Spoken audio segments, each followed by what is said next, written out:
SR7 టీవీకి స్వాగతం. నా పేరు శబానా. మారేడు కాల్ బ్రిడ్జిని పునర్నిర్మించాలని సిపిఐ రాస్తారోకో.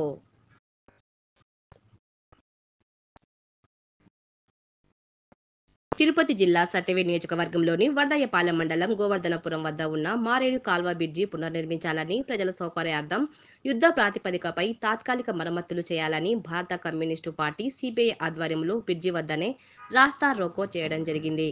ఈ సందర్భంగా భారత కమ్యూనిస్టు పార్టీ సిపిఐ సత్యవేడ్ నియోజకవర్గ కార్యదర్శి అంబాకం చిన్నిరాజు మాట్లాడుతూ, గోవర్ధనపురం వద్ద ఉన్న మారేడు కాల్వ బ్రిడ్జి మరమ్మతులవడానికి మారేడు కాల్వ పరివాహక ప్రాంతమంతా దురాక్రమణకు గురి కావడం వల్ల కొద్దిపాటి వర్షం వచ్చినా బ్రిడ్జిపైకి అతి వేగంగా నీరు రావడం వల్ల బ్రిడ్జి చెడిపోయిందని, గోవర్ధనపురం గ్రామం మీద కూడా నీరు ప్రవహించే పరిస్థితి వచ్చిందని, ఇది ఆ ప్రాంత ప్రజలకు, వాహనదారులకు దినదిన గండంగా మరియు నరకయాతనగా మారి అసౌకర్యానికి గురవుతున్నారని చిన్నిరాజ్ ఆవేదన వ్యక్తం చేశారు.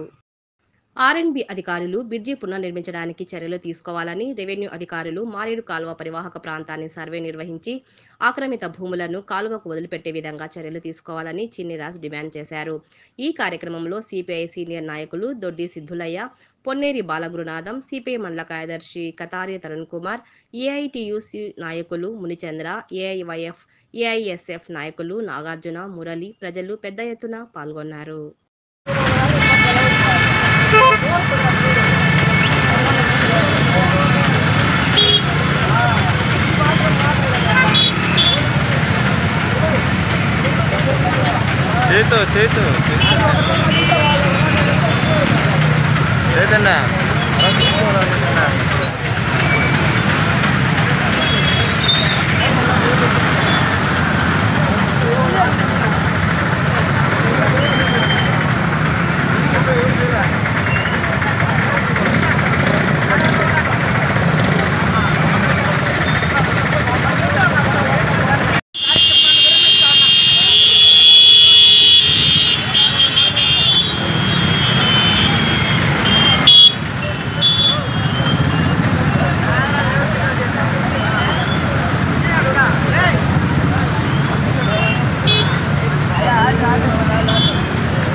ఈవేళ కేంద్రంలో ఉన్నటువంటి మోడీ ప్రభుత్వం కానీ, రాష్ట్రంలో ఉన్నటువంటి చంద్రబాబు నాయుడు ప్రభుత్వం కానీ, మేము ఆధునిక యుగంలో ఉంటాము, బ్రహ్మాండంగా రోడ్లు వేస్తాము అని చెప్పి ఎన్నికల్లో ఓట్ల కోసం వచ్చి అడుగుతా ఉన్నారు.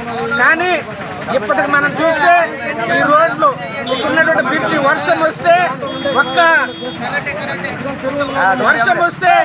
మోటార్ బైక్ కానీ, ఒక కారు కానీ, ఒక ఆటో కానీ, లేకపోతే స్కూల్కి కాలేజీకి వెళ్ళే వాళ్ళు కానీ, లేకపోతే ఉద్యోగాలు చేయడానికి పోయే వాళ్ళు కానీ పోలేని పరిస్థితి ఈ మారేడు కాలువ బ్రిడ్జి గోవర్ధనపురం దగ్గర ఉన్నటువంటి బ్రిడ్జి దుస్థితి.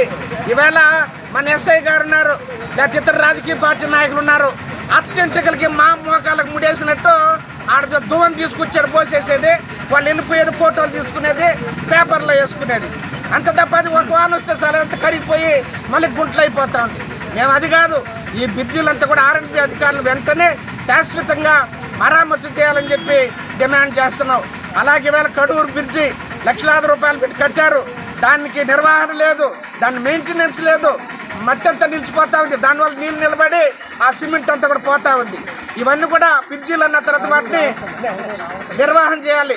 అలాగే ఇప్పుడు మన కడూరు క్రాస్ దగ్గర ఒకటి ఉంది, అక్కడ బ్రిడ్జి కట్టాలి. కొంచెం వాన పడితే అసలు అటు ఇటు రాకపోకలు పోవడం లేదు. కాబట్టి ఆర్ఎండ్బి అధికారులు ఎంత నిర్లక్ష్యంగా ఉన్నారా, లేకపోతే మనల్ని పరిపాలించేటటువంటి ముఖ్యమంత్రులు, మంత్రులు, ఎమ్మెల్యేలు వీళ్ళంతా ఏం చేస్తున్నట్టు 5 ఏళ్ళకి ఒకసారి వచ్చి మన దగ్గర ఓటు అడిగి వేసుకొని పోతా ఉన్నారు తప్ప ప్రజా సంక్షేమం కోరుతున్నామని చెప్తారు తప్ప నిజంగా ఇవన్నీ ప్రజలకు అసౌకర్యం కాదా? వాళ్ళకేమో బుర్ర పనిచేయడం లేదా? వాళ్ళంతా మనుషులేనా? అంటే రాజకీయాలు అనేటివి ఈరోజు వాళ్ళు కోట్లాది రూపాయలు సంపాదించుకోవడానికేనా, ప్రజలకు సేవ చేయడానికి కాదా?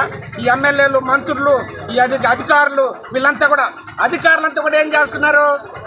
ఎవరైతే అధికారులు ఉంటే వాళ్ళు తొత్తులైపోయి వాళ్ళు పొక్కాటి నీళ్లు తాగడానికి తయారైపోతున్నారు, జైలు కన్నా పోతున్నారు తప్ప అయ్యా మాకు చట్టం ఏంటి చెప్తా ఉంది, రాజ్యాంగం ఏంటి చెప్తా ఉంది, మేము చేస్తామని చెప్పే దమ్ము ధైర్యం ఈరోజు మన దేశంలో ఉన్నట్ట ఐఏఎస్ ఐపీఎస్ అధికారులకి లేదు. ఇంకా ఈ తహసీల్దారులు వీళ్ళంతా ఎంత జైలుకు పోతున్నారు తప్ప ఎవరు ముఖ్యమంత్రి అయితే ఆయన చెప్పిందే చేస్తున్నారు. మళ్ళీ ఇంకొక ముఖ్యమంత్రి వస్తే వాళ్ళు జైల్లో పెడుతున్నారు, కేసులు పెడుతున్నారు, ఇళ్ళ మీద దాడి చేస్తున్నారు, తీసుకోబోతున్నారు.